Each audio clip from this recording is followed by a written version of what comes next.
U.S. enters war. Trump launches strikes on Iran's nuclear sites. Iran says stockpile was relocated. President Donald Trump announced on Saturday that the United States had launched attacks on Iran's nuclear facilities, formally entering the war between Israel and Iran. In a White House address, Trump stated, "A short time ago, the U.S. military carried out massive precision strikes on the three key nuclear facilities in the Iranian regime: Fordow, Natanz, and Esfahan."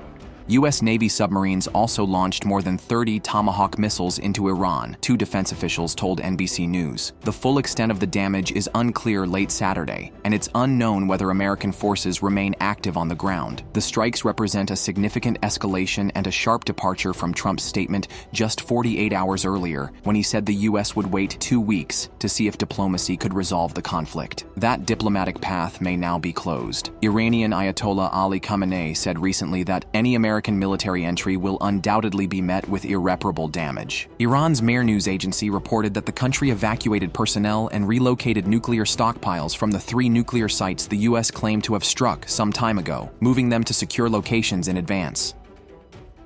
Tesla rolls out invite-only robo-taxis in Austin's geo-fenced zones. Tesla launched a limited robo-taxi service in Austin, Texas on Sunday, marking a key step toward its autonomous driving ambitions. The debut is invite-only, targeting Tesla enthusiasts, investors, and influencers, and operates within geo-fenced neighborhoods. CEO Elon Musk previously told reporters that there may be fewer than a dozen cars in Austin on Sunday, out of an abundance of caution.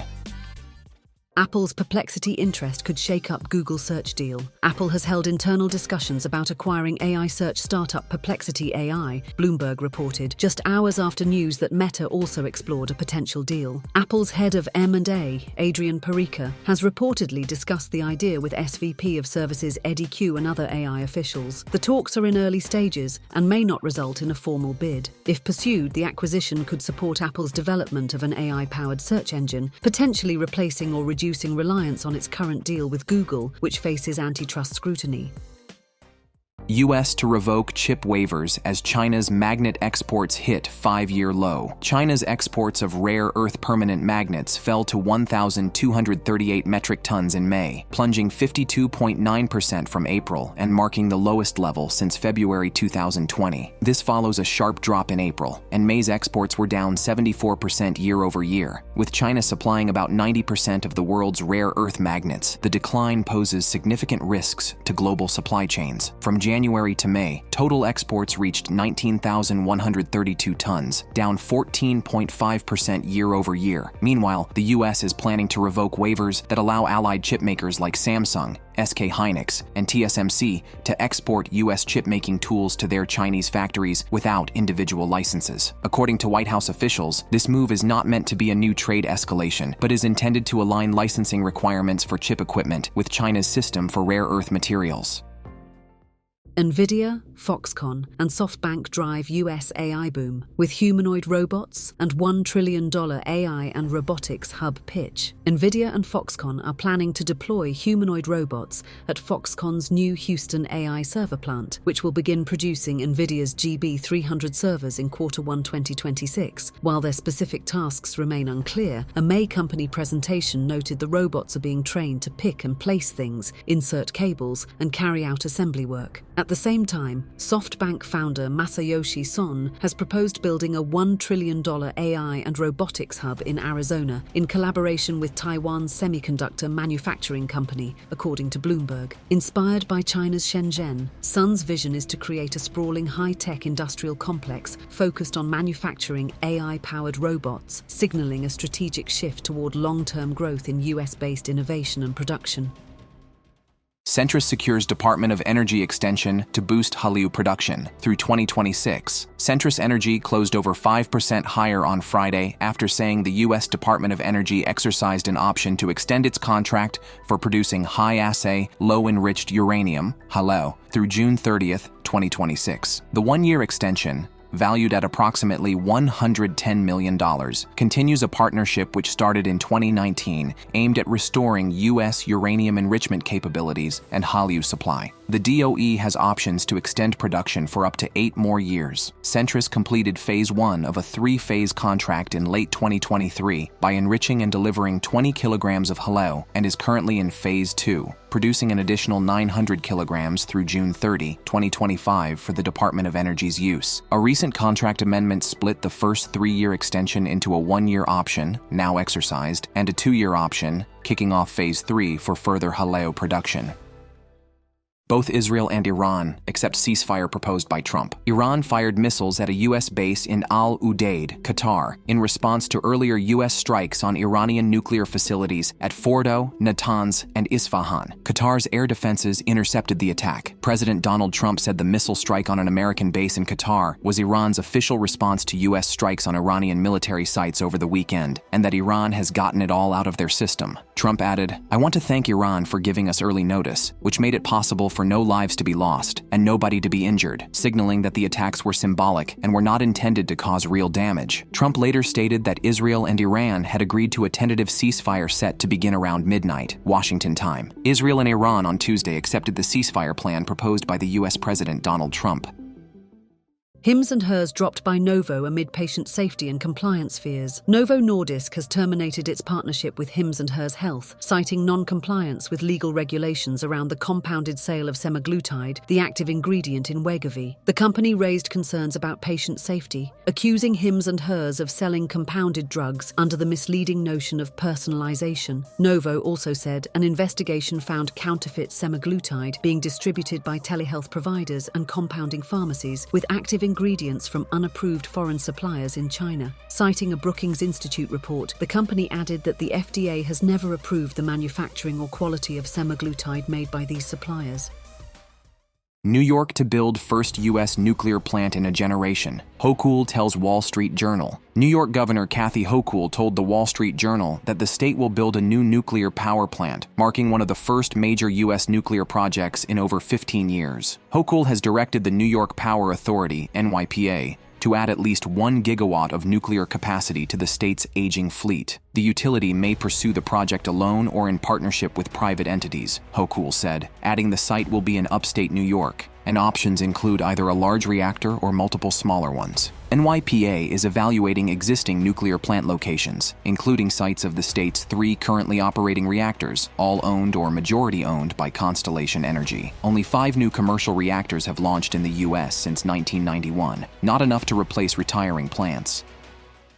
Amazon's Kuiper satellite count hits 54 with second launch. Amazon announced that United Launch Alliance successfully launched a second batch of Project Kuiper satellites, bringing the total count to 54. This milestone is part of Amazon's effort to build a global satellite broadband network to compete directly with SpaceX's Starlink.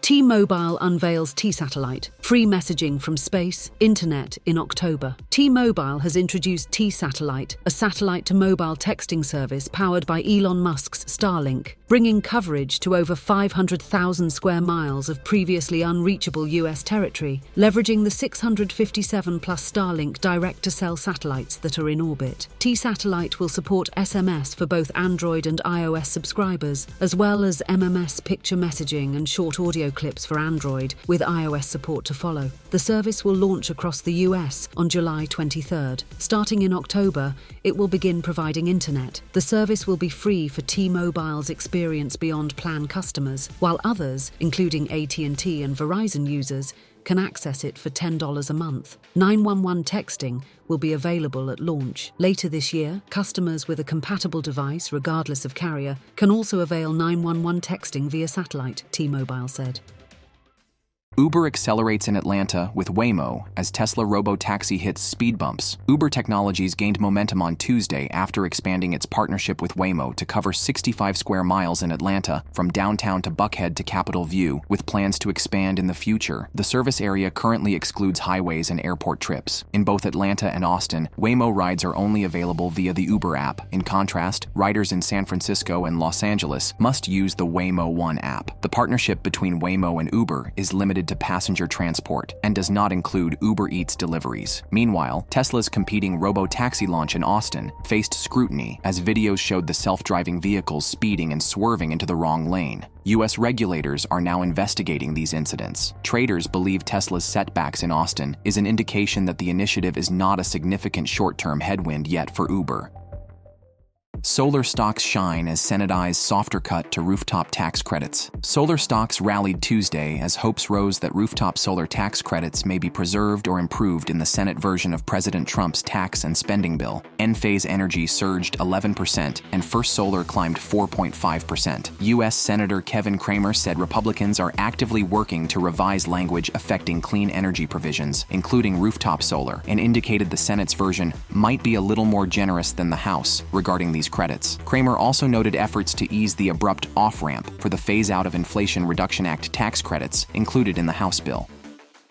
Taiwan semiconductor manufacturing company set to dominate advanced chip market with 2-nanometer launch. Apple and Qualcomm are expected to launch 2-nanometer chips in 2026, produced by Taiwan Semiconductor Manufacturing Company, according to Counterpoint Research. The shift to smaller nodes like 3 nanometers and 2 nanometers is accelerating due to increased performance and efficiency, particularly with the rise of AI-driven devices. Apple expected to be a major player and will reportedly transition over 80% of its product line to the 3-nanometer node in 2024. TSMC, which controlled around 2/3 of the global foundry market in Q4 2024, is projected to begin tape-out for its 2-nanometer node in the second half of 2025, with mass production starting in 2026. Brady Wang of Counterpoint noted that TSMC will likely dominate smartphone SoC production with an 87% market share in 5 nanometers and below nodes in 2025, growing to 89% by 2028. Analysts also suggested that Samsung Foundry may struggle to compete due to historical yield issues and lagging adoption of advanced nodes.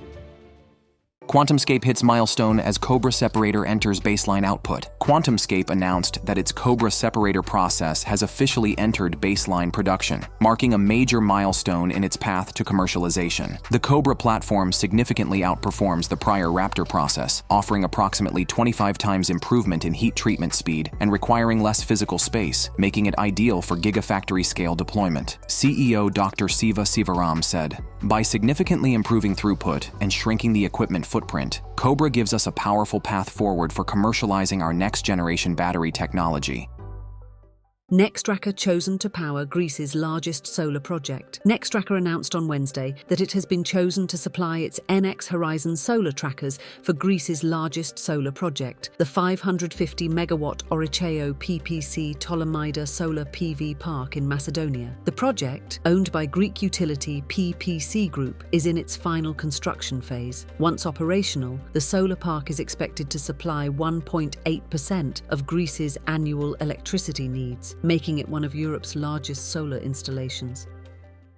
Oklo, TerraPower and Hexium team up to tackle U.S. high-assay low-enriched uranium fuel shortage. Oklo announced a partnership with TerraPower and Hexium to boost U.S. production of high-assay low-enriched uranium at industry-leading cost targets. The companies emphasized the urgency of resolving the domestic high-assay low-enriched uranium supply bottleneck, which is vital for deploying advanced nuclear reactors in the U.S. Currently, Centrus Energy remains the only firm licensed by the U.S. Nuclear Regulatory Commission to enrich uranium for low-enriched uranium and high-assay low-enriched uranium, according to Craig Hallam analyst Eric Stein.